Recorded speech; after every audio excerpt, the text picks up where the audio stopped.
She didn't put words in there. Erica likes me too much. I put words. She may like you too much. Yeah. 7 o'clock straight up and down.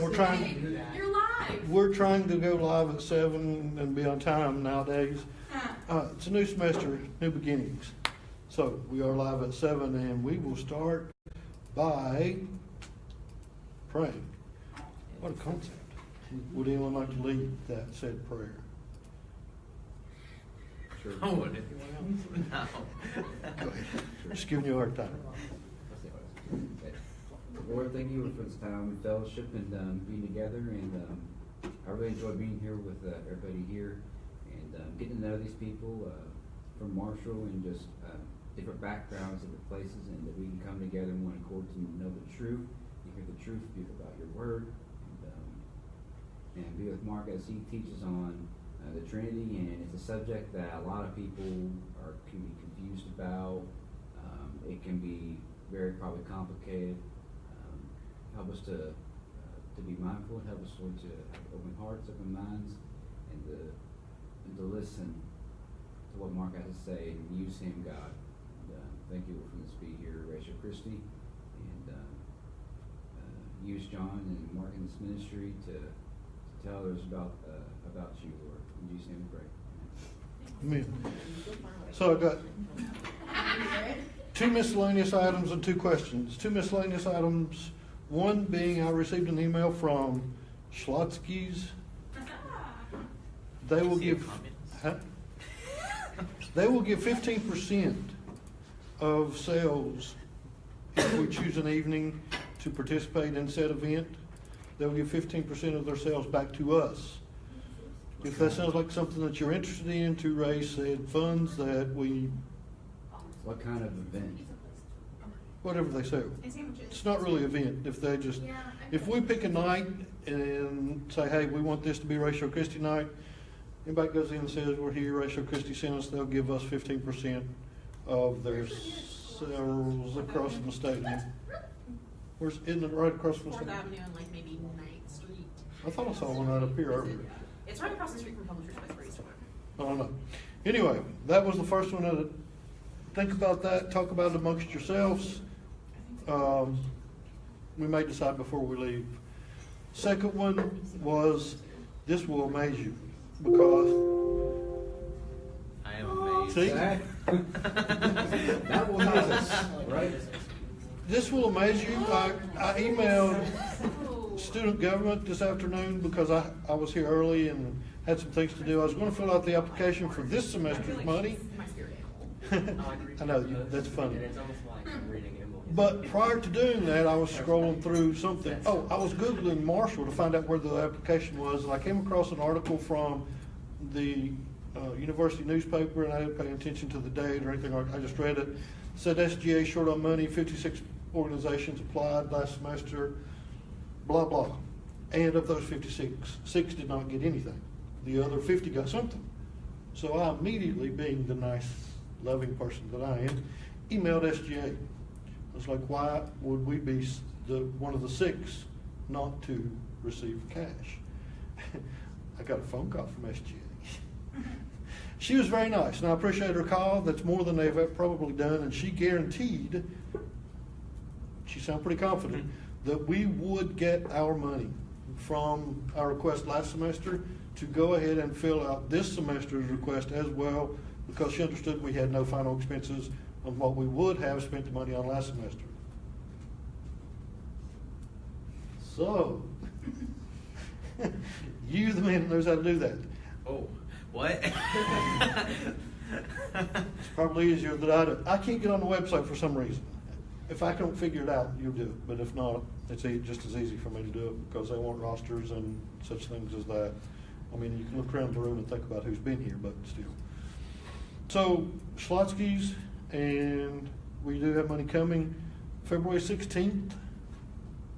Jonathan Morrow, if you haven't Googled whoever Jonathan Morrow is or looked at our event page, he's going to talk about, is God a genocidal bully? The title alone should bring out somebody besides us. That's what we're praying for. It's been a long... Is that going to go like live? Huh? Is that going to be like live? That will be live. I think that's legal. Where's it at? It'll be on our Facebook page. I think that's the way it can be live, is if we do it that way, unless he just forbids it. That's coming in February 16th.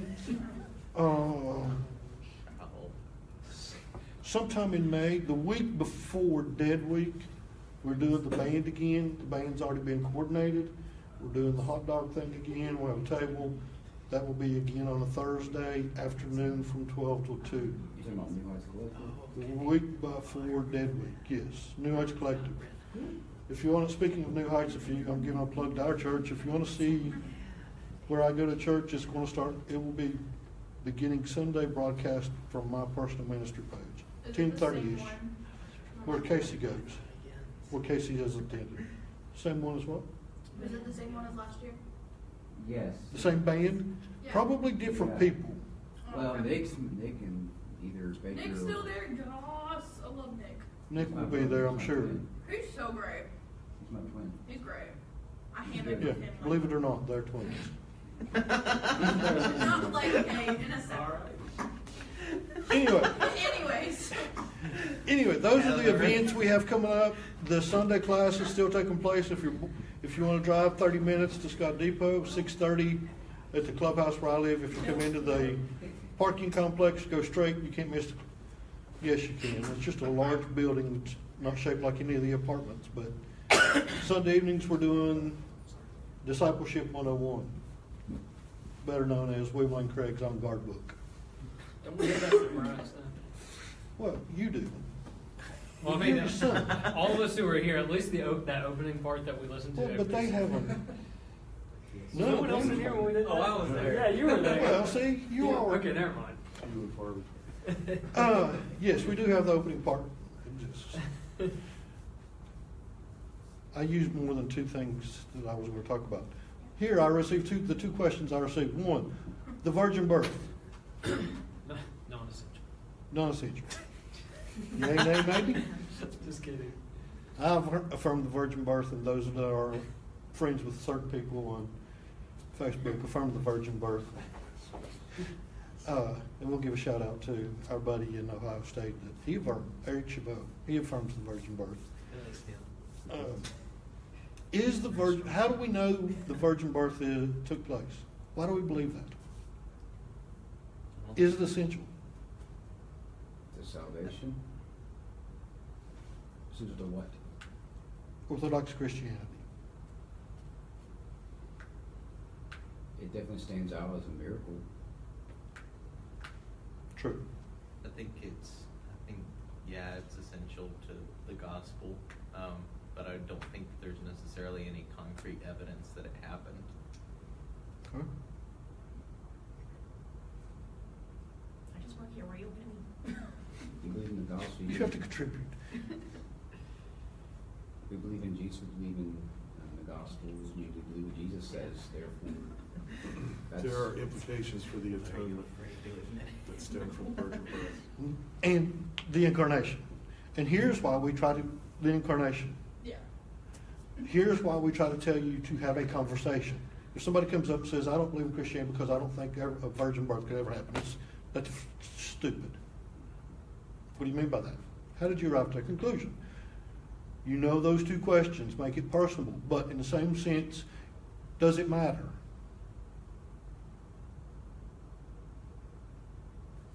Have a conversation. Develop the truth, conversation concerning truth, develop the reliability of the Bible, especially the New Testament. Is it reliable? And if they accept that reliability, then you must accept miracles, just like with the resurrection. See what I'm saying?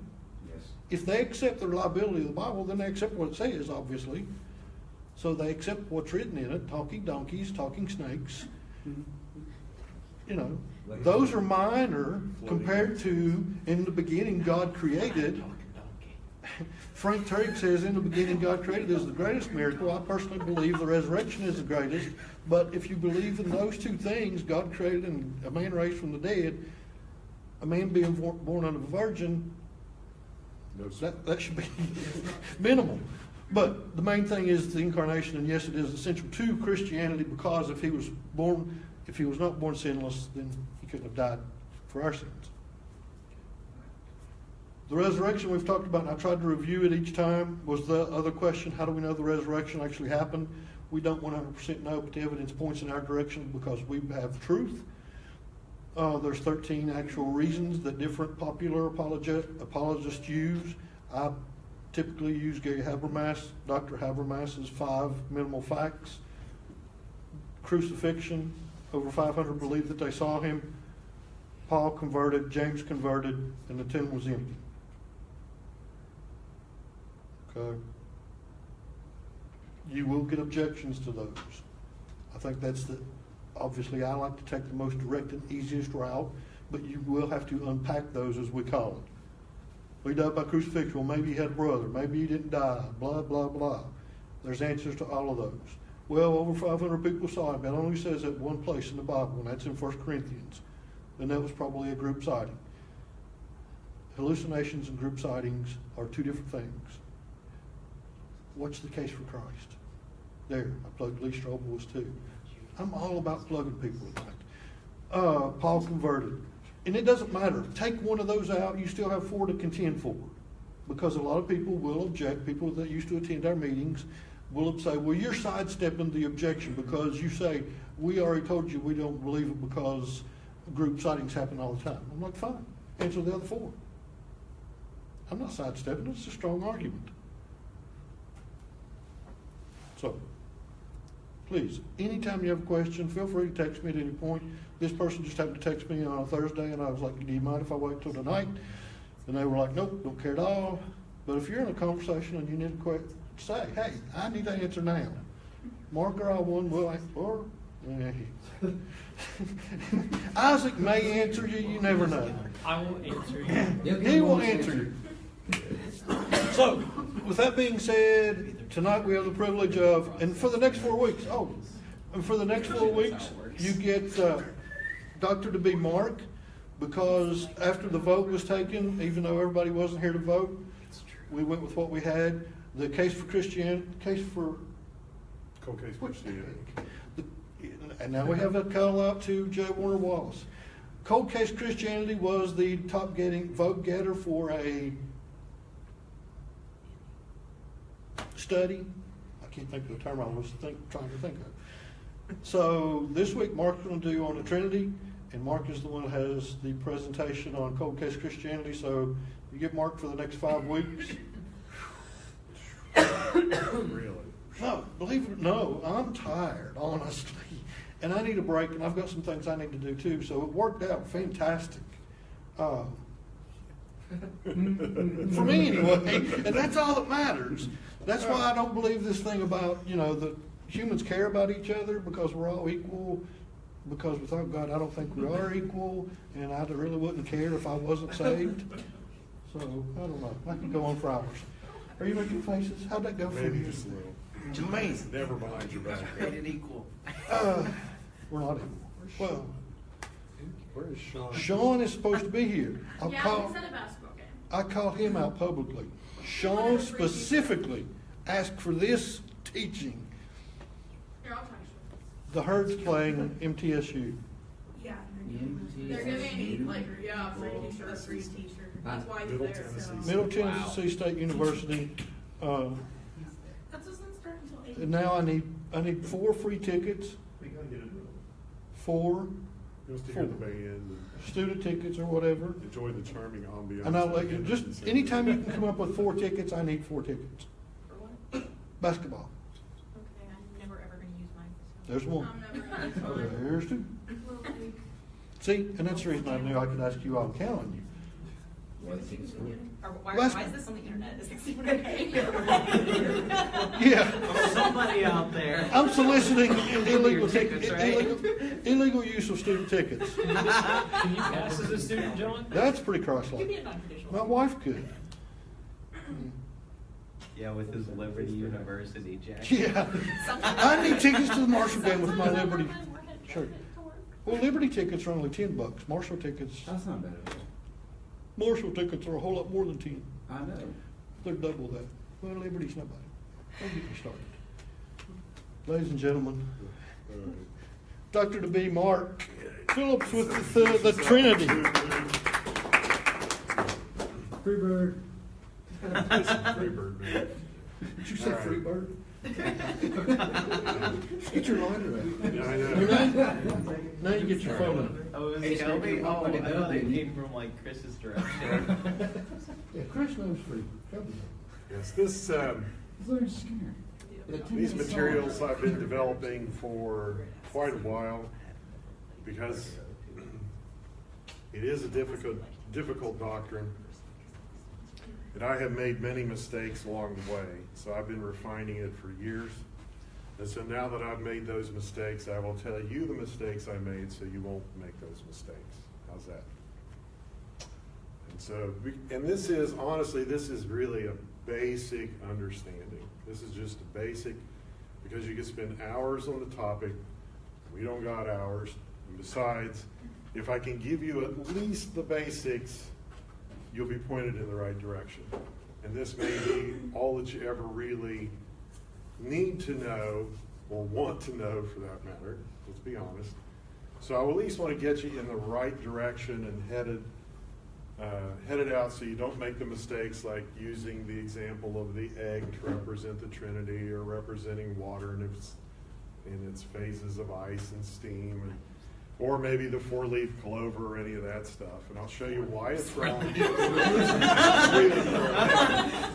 Father, the Son, the Holy Spirit, the Holy Bible. Quadrinity. I was actually thinking ahead to a design that's attributed to one of the church fathers, and there's actually 4 entities on there, which bothers me about it. So, anyway, all right. So tonight we're going to study 2 doctrines that are fairly intertwined, though. How God can be 3 persons but one God, and secondly, the hypostatic union, which is how God can be, or how Jesus can be fully God and fully man. The reason I threw this in at no extra charge, back around 2005, I was teaching in Awana. It was with the TNTers, and I had an 8-year-old look at me and say, "How can Jesus be fully God and fully man?" And I tripped severely over it, and I finally came to the conclusion that night as I was staring at the ceiling that if I can't explain my theology to an 8-year-old, I better start learning. So here we are. And I can now wax eloquently on the hypostatic union if needed, but I'm going to give you the basics. And if I could steer you in the right direction, then I've accomplished what I wanted to do. But first, a 7-minute Bible study. I've never done this before, but I want to show you something from a field called bibliological apologetics. And it's a combination Bible study. And this is one of those passages that has just bugged the living daylights out of me until I sat down and studied to see what was going on. Okay? There are 5 reasons this particular passage is very awkward in English. Okay? Very awkward. I never could figure it out until I actually, until I understood these 5 things, what was going on. I couldn't make sense of this passage. In this passage, there are Jewish traditions that predate Jesus. There are quirks of Koine Greek, the influence of the Old Testament, the Greek translation of the Old Testament that was translated roughly 200 years before Jesus was born, choices by contemporary translation committees, and then our own beautiful English language, which has no quirks to it whatsoever, right? Okay. Matthew 22:41-26. While the Pharisees were gathered together, Jesus asked them, saying, "What do you think about the Christ? Whose son is he?"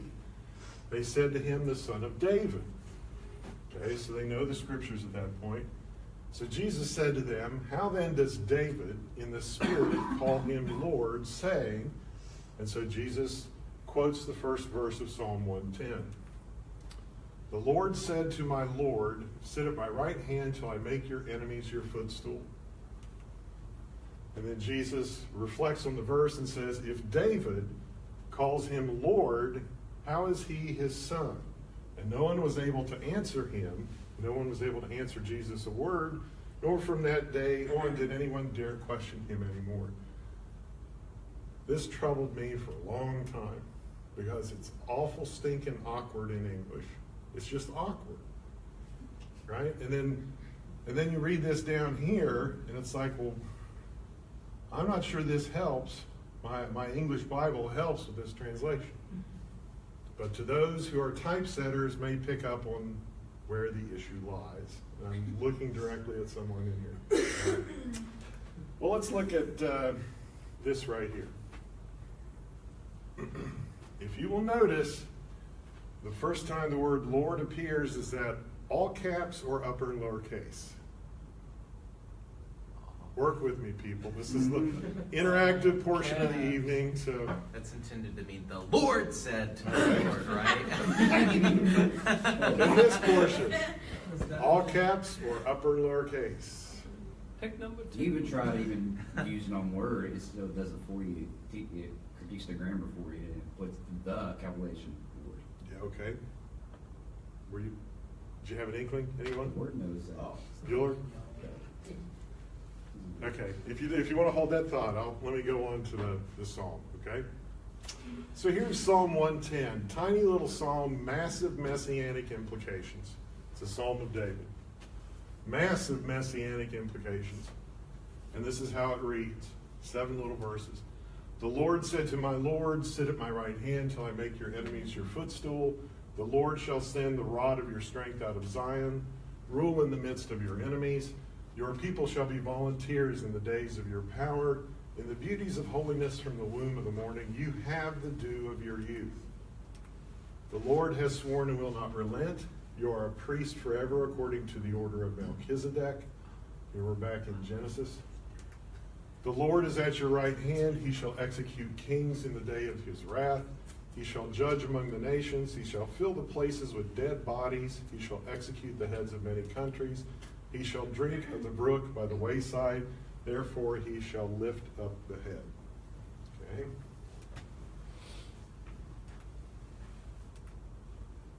Anytime in your Old Testament you see Lord spelled with all capital letters, that is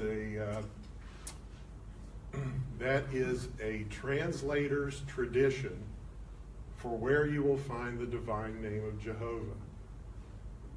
And it originated about 400 years before Jesus was born.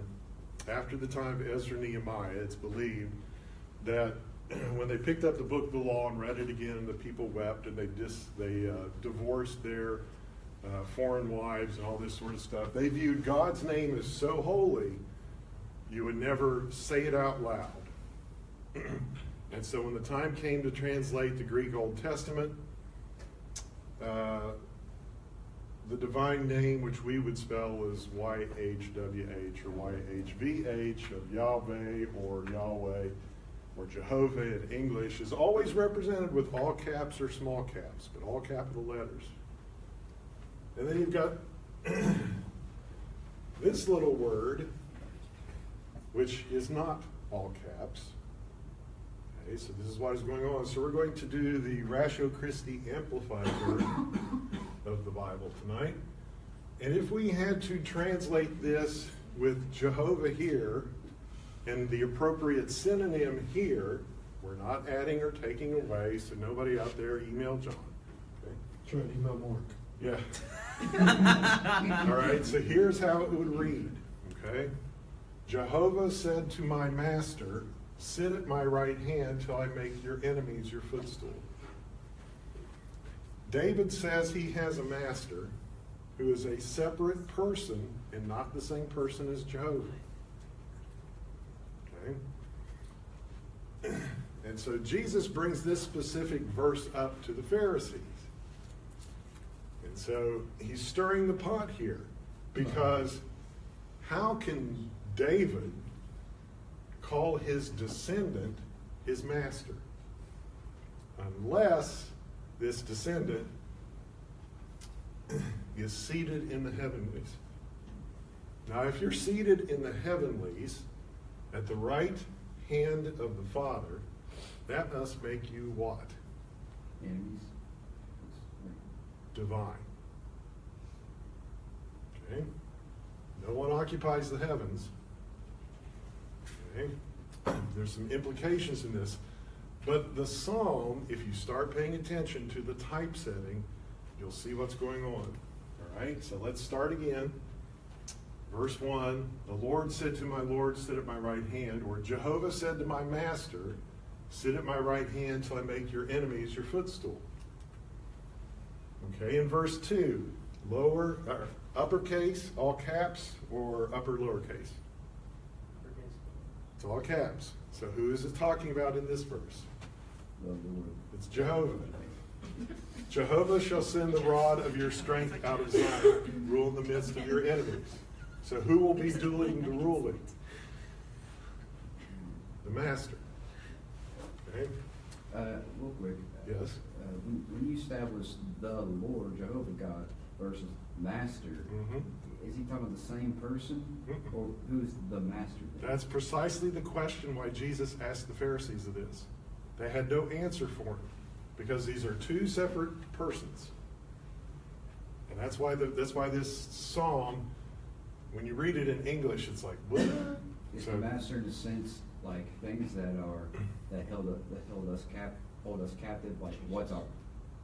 I No. think the And master it's here not, is if David. it's not, if it was say if it wasn't Jesus, then would it be stuff like that master us daily, like sin No, or something no, like that? it's a distinct person, because in the Greek Old Testament, the word that is used here is kurios, which simply means master.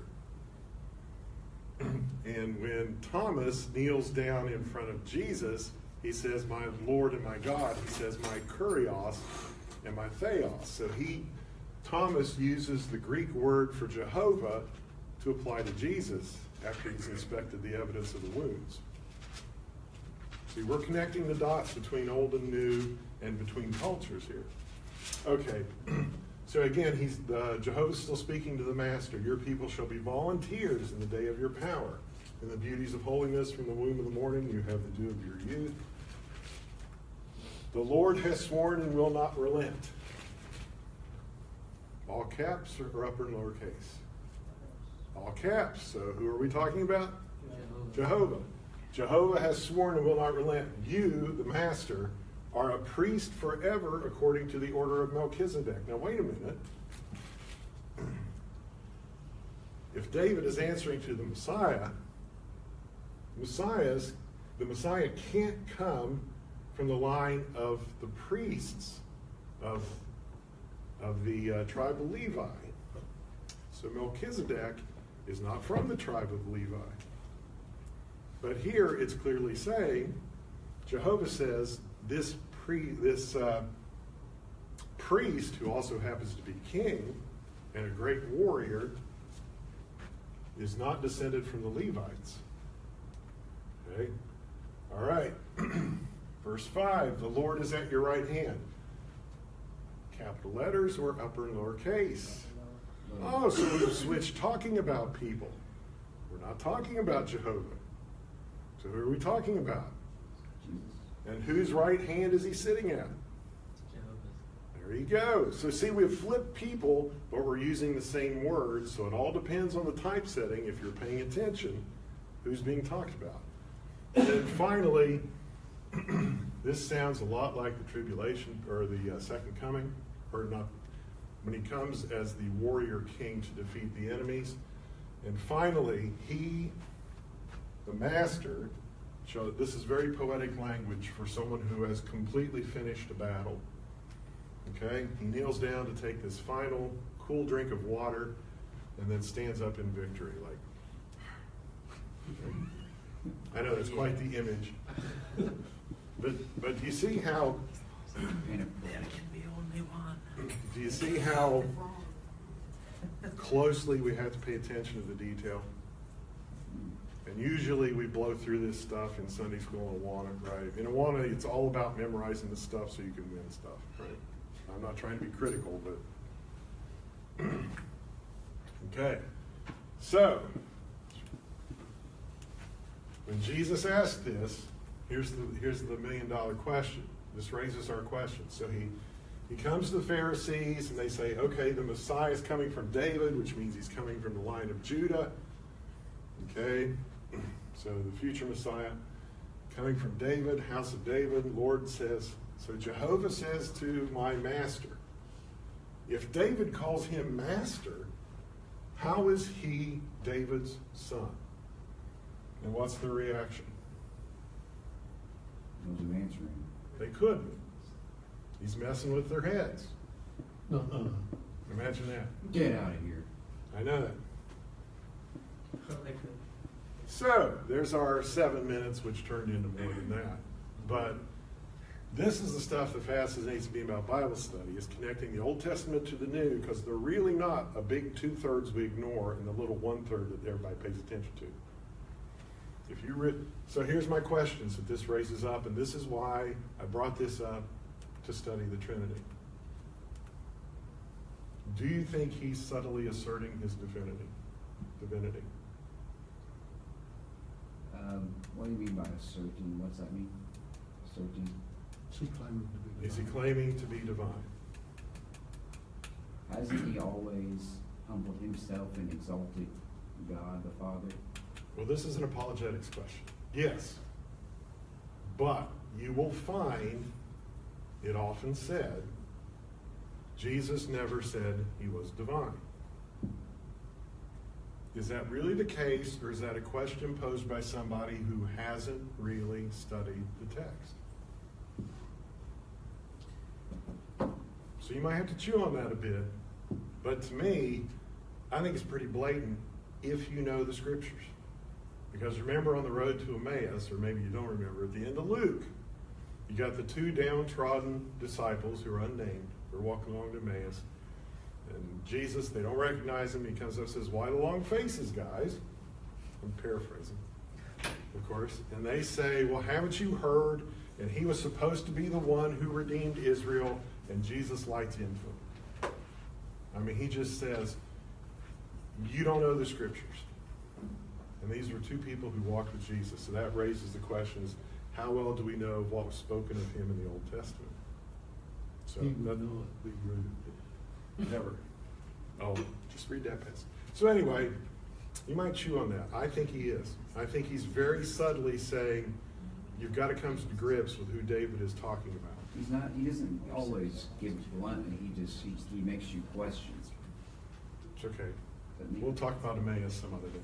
All right. I know what it is. Yes, I do. All right. Any questions or thoughts? And I was not hoping to hurt your head over typesetting. Yes? Other than those 2 instances, are there any others that we've overlooked?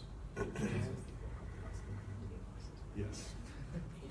So he claims divinity? Yeah. So, Let's get through this, and if we have time. okay. Like where it goes back to the Old Testament. Or I could bring a couple up over the next few weeks if you want. All right. Yes, because it's full of this stuff. And that's the problem today. Not most people, but this is getting on my soapbox, so you may want to pause that for a minute. Oh, but no, typically in church, what we know of Jesus, we study from the Gospels. Okay?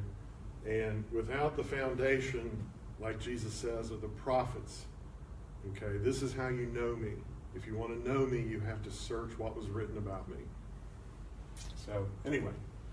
All right. So, tonight, why do we even have to deal with this Trinity? Because remember, the Bible's not going to conflict with itself. If it comes from God, it can't have contradictions. So you have a verse in Deuteronomy, which we know is the Shema, which is very important to Jewish culture even today. All it means is listen, like listen up, pay attention. Hear, O Israel, the Lord our God, the Lord is one. Okay? Now this is always in the back of people's heads in the entire Gospels. Because if God is one, how can God be in heaven and the Messiah be divine and on earth? Okay? This is a big challenge to the divinity of Jesus. And this is why we have the doctrine of the Trinity. Okay? And right after this is the verse where Moses says you're to love God with all your heart, soul, and strength. Okay? And this is repeated. It's repeated in Isaiah. And so the early church, they're based, You've got the apostles handed down their stuff, and you've got these letters and the gospels that they're starting to use and circulate. And they're trying to come to terms with, is Jesus God or isn't he? And if he is God, how can he be God and there be God the Father, and they both be God when God is one? This is the whole reason for the Trinity here. All right. Based on his words and actions, the evidence of the scriptures like we just looked at, testimony of the apostles, what they spoke. If you read some of the church fathers, you'll find a few things that the apostles would tell them that aren't necessarily listed in the Bible. I'm not saying that's authoritative, but they make comments about heretics and stuff. But they did conclude that Jesus was and he is God. Okay, I have a variety. Now this is too cool that I can't let this one go. No, not this one. I don't have it up here actually. This is where we get I got it memorized. So this is where we get the word hypostasis. Okay, and we'll come up with that. When Jesus is walking on the water, the King James has him speaking out. You know, he's in Mark, he's walking up to the water. They think it's a ghost. They start freaking out. And Jesus calls out of the storm, "Fear not, it is I." The actual words for "it is I" are ego, eimi, which are the same words that Jehovah uttered out of the burning bush in the Greek Old Testament. So Jesus is walking on water, says "it is I," which is just how it got translated, which is actually "I am." But if you go back into Job in the Greek Old Testament, it says Jehovah walks on water. So you have these deep connections between the Old Text and what's going on with the Gospels, and we don't, unless you're studied in Greek, we don't have that luxury. We have to assume that, and the translators are doing the best they can based on context. And then finally, what we just went through. Okay.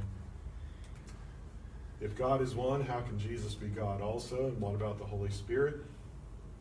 Well, we get a glimpse in Matthew at the baptism of Jesus, which echoes Isaiah 42:1. In Isaiah 42, which is a verse I brought up with the Mormons, Jehovah is speaking to his servant in Isaiah 42:1. He doesn't use the phrase beloved son, but he does. It is a phrase that indicates closeness, familiarity, and brotherly affection, so to speak, some sort of affection.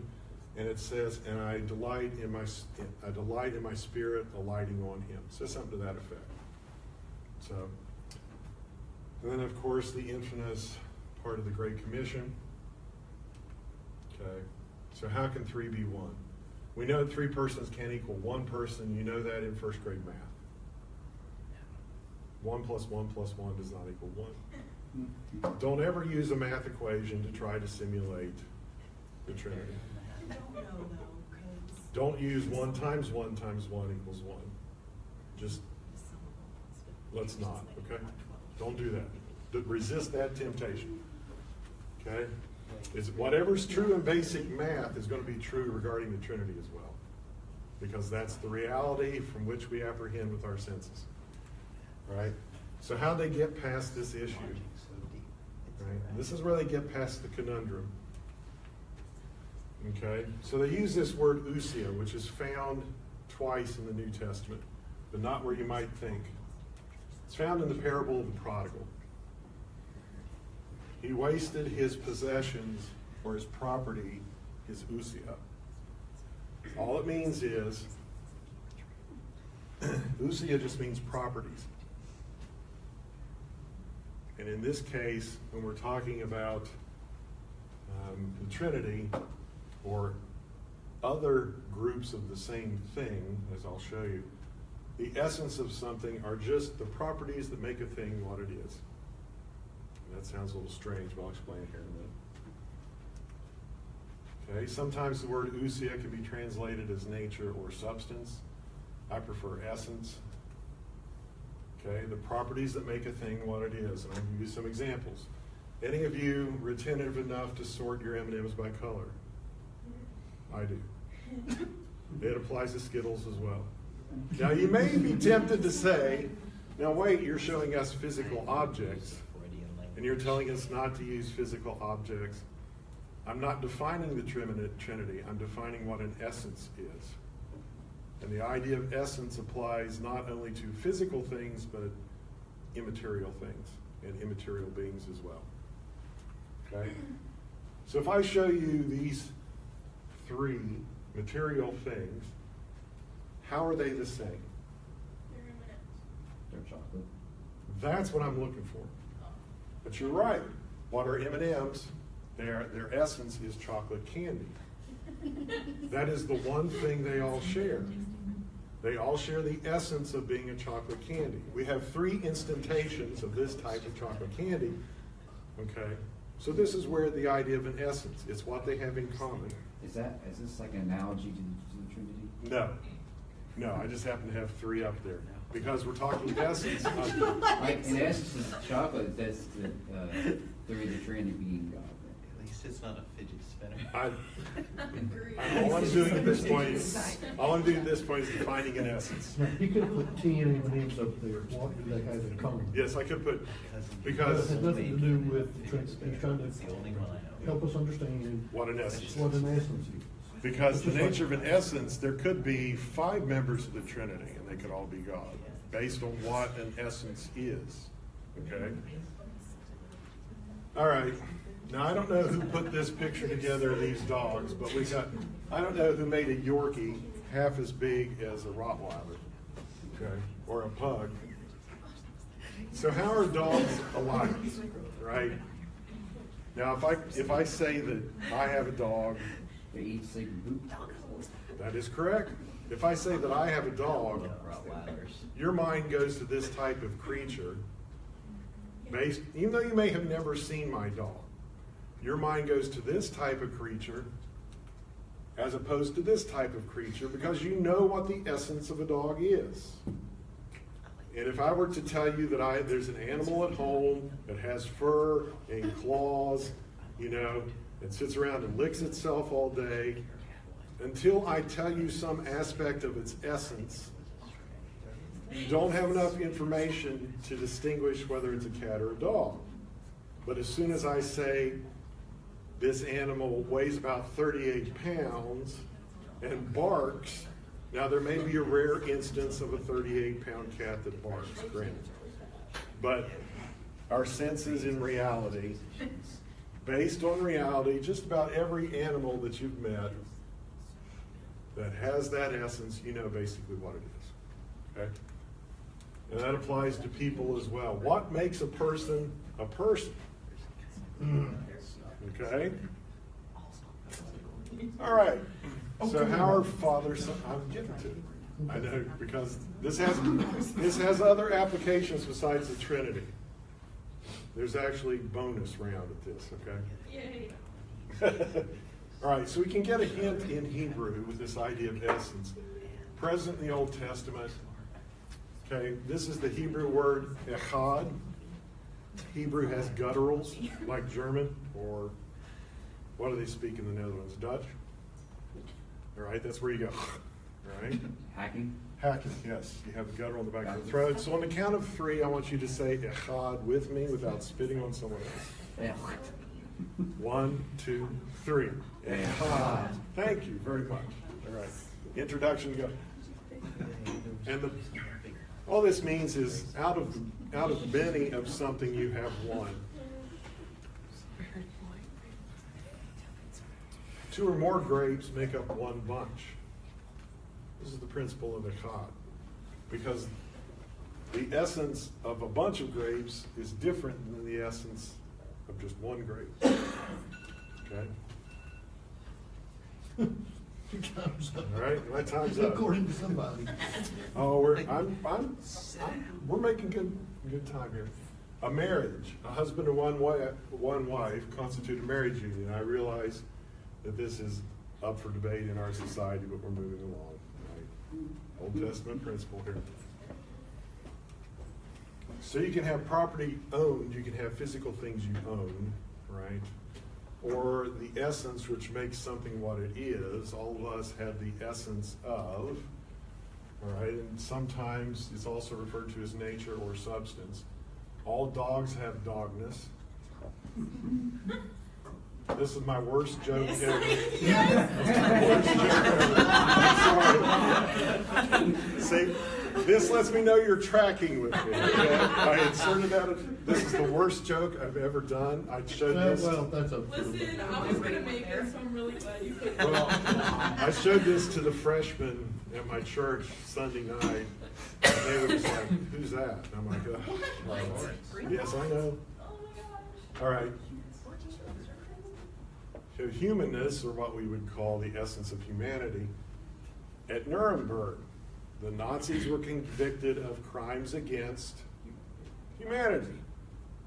The essence of what makes a person unique had been injured by the Nazis in their actions.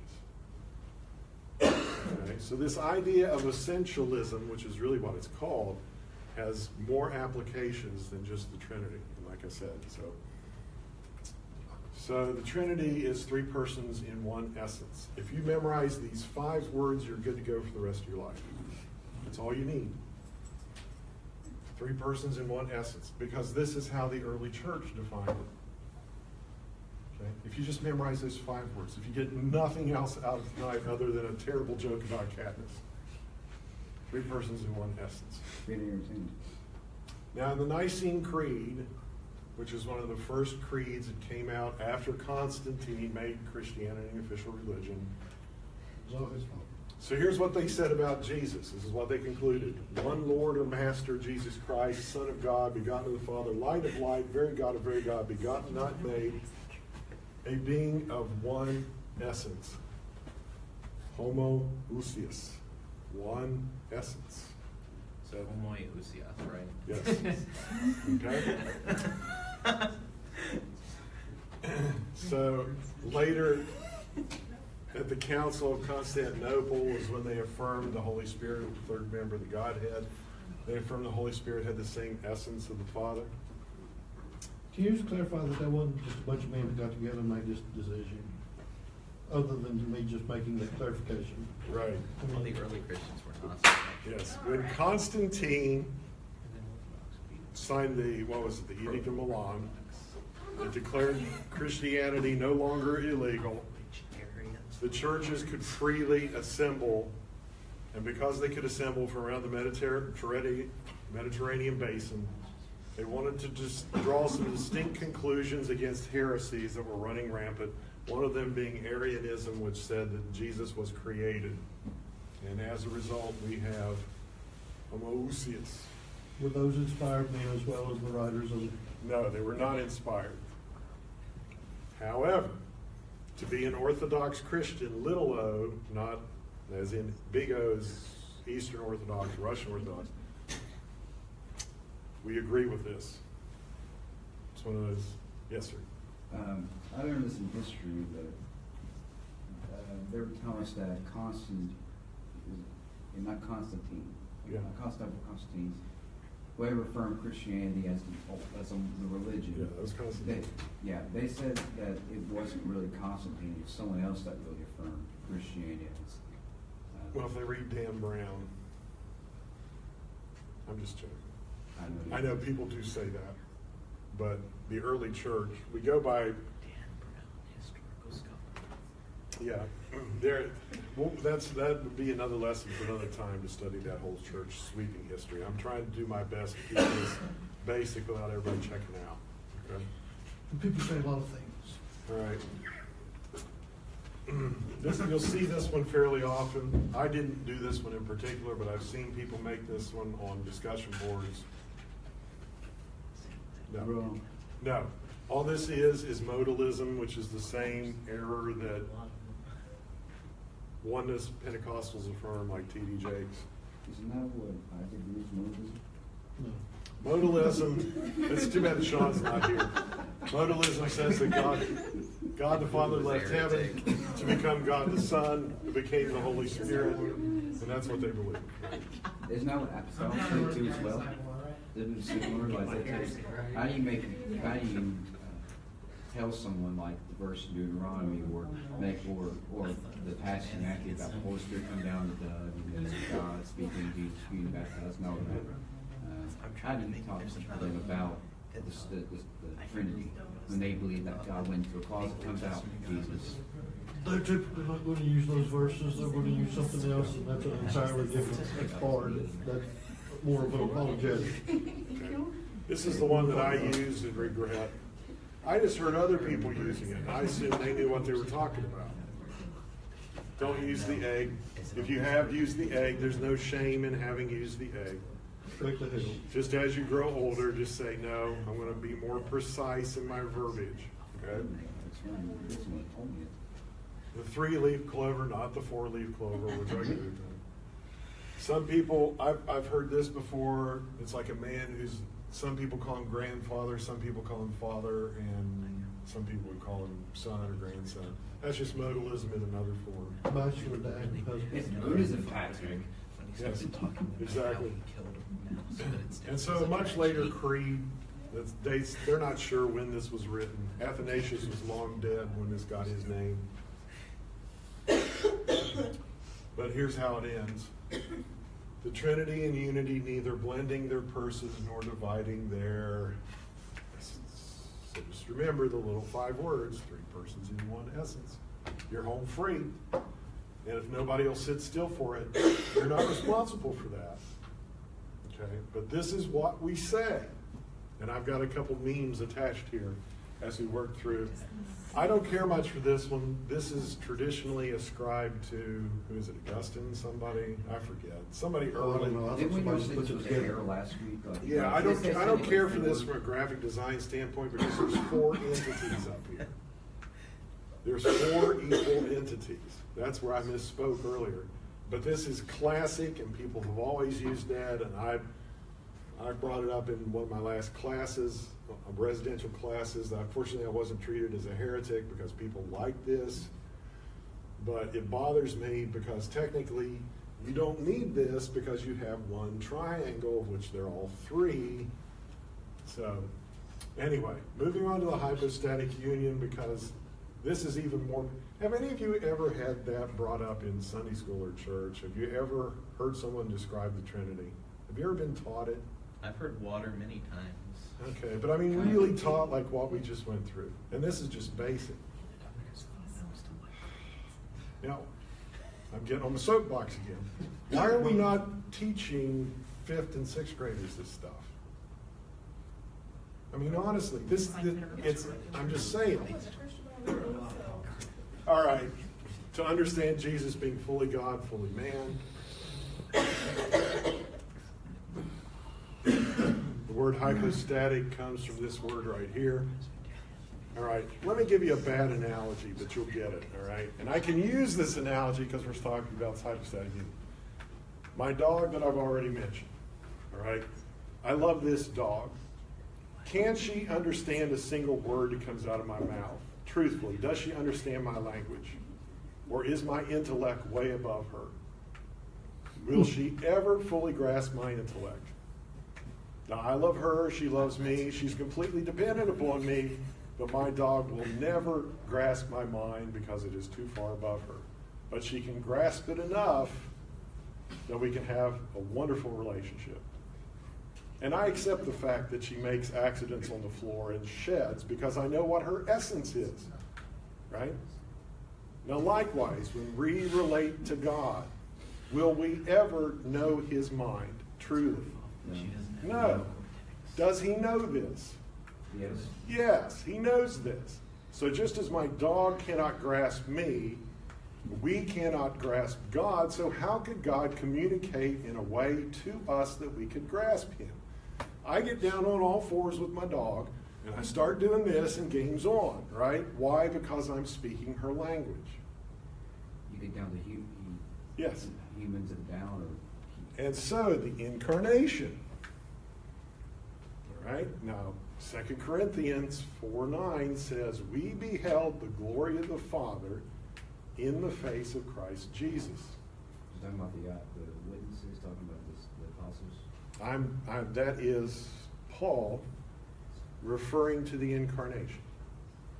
So if God wanted to show up on the scene in such a way, other than having gold plates fall out of heaven, Or gold dust. What if God showed up just like us, so we could look him directly in the eye to grasp what he is like, and he speaks one of our known languages? There's the beauty of the incarnation. God condescended to meet us eye to eye. Philippians 2. Okay? I was, So that's what's important about the hypostatic union, but hold that thought, because we're just about done. All right? All right, here we have the Trinity. One triangle.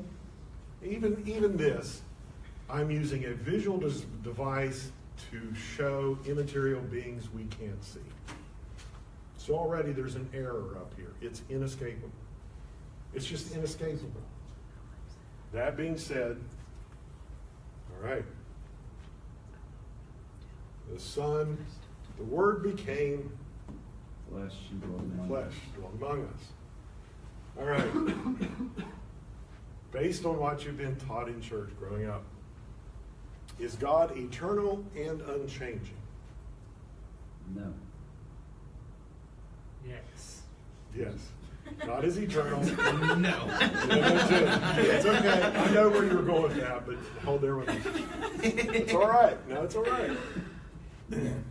God is eternal and unchanging. He's the same yesterday, today, and Tomorrow. Forever. all right. All right. So if God is eternal and unchanging, can he die? No. No, because to die is to do what? To die is to change. So what exactly happened on the cross then? Jesus went to hell. The shield. Hold that. All right. Jesus gives us a clue in the communion. This is my body broken for you. Okay. Now, John is referring to a teaching that says that Jesus went to hell while he was in the grave. While the body was in the grave, the Son, that's based on a handful of verses that are proof texted together that may or may not be true. Don't hang your hat on that doctrine. It's often taught. Might be true, but I'm not willing to die in a ditch with anybody over that anymore. George Meyer. I know Joyce does that. John Calvin. Okay, so hypostatic union, Word became flesh, so this is what the early church held to. He has two natures or two essences. He's fully God, fully man. That's what we mean by fully God and fully man. There's that word essence again. We can't escape it. Now you know what essences are. He was human and divine. He had two wills. A human will, when he was in the garden, let this cup pass from me. The divine will, let your will be done. Okay, that's where they're getting this. But here's the thing. He was not two persons. He was one person. So this raises, even to this day, there are scholars who do not wish to cross into heresy that the early church always fought about. Just what does it mean to be fully God, fully man when it comes to the idea of what we have, where we have a soul? Did Jesus have this unique fusion, or did he only have the divine soul, such as William Lane Craig says? And I'm not faulting him for that. And I'm not going to say that word because he maintains it's not. I maintain that too. Yeah, you're both there. He's not. I'm not going to die in that ditch tonight. Okay? Comes the voice. So that's the beauty of the incarnation, and even today we're trying to figure Jesus out. Okay? And it's okay if you never figure that part out, because I really don't think there's going to be an entrance test by St. Peter for you to give the correct definition of the hypostatic union when you get up there. All you have to know, based on what Hebrews tells us and elsewhere, that he is fully divine. And by looking in his face, we can see the glory of God. Okay? Not my words, someone else's. Right, what's the error in the meme here?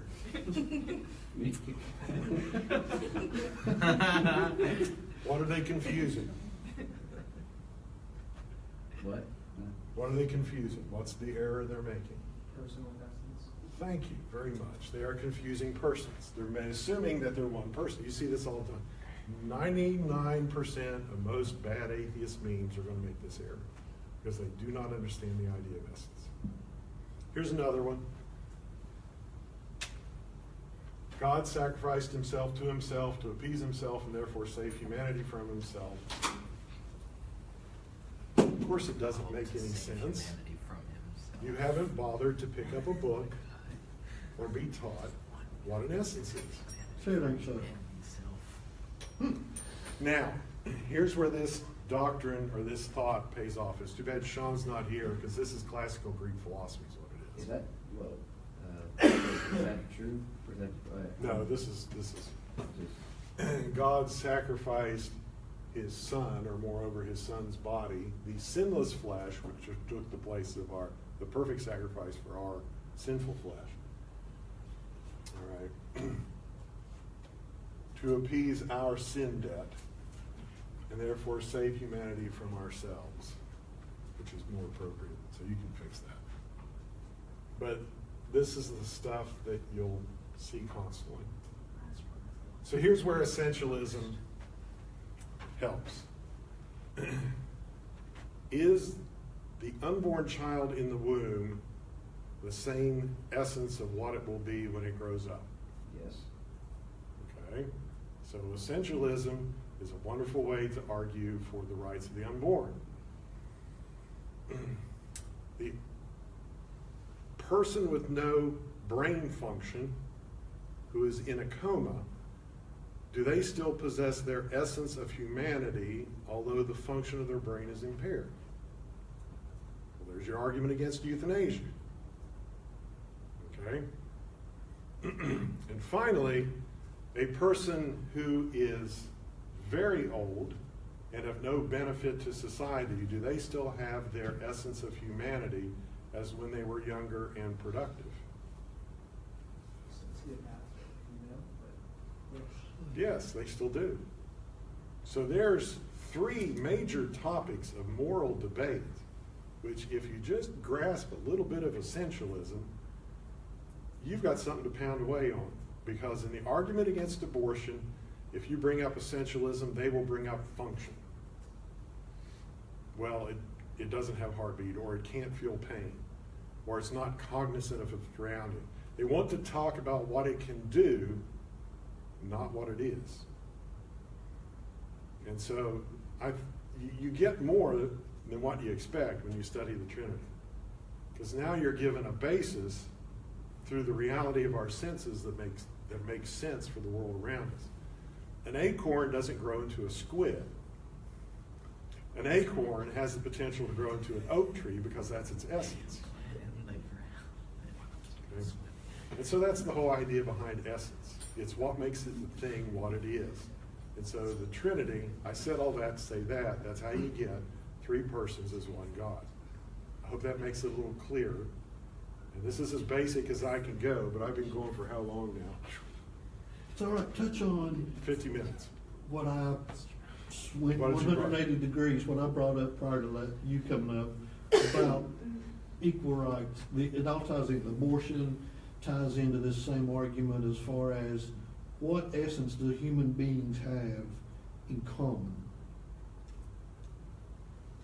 Meaning, the only thing we have in common is if we are created in the image of God.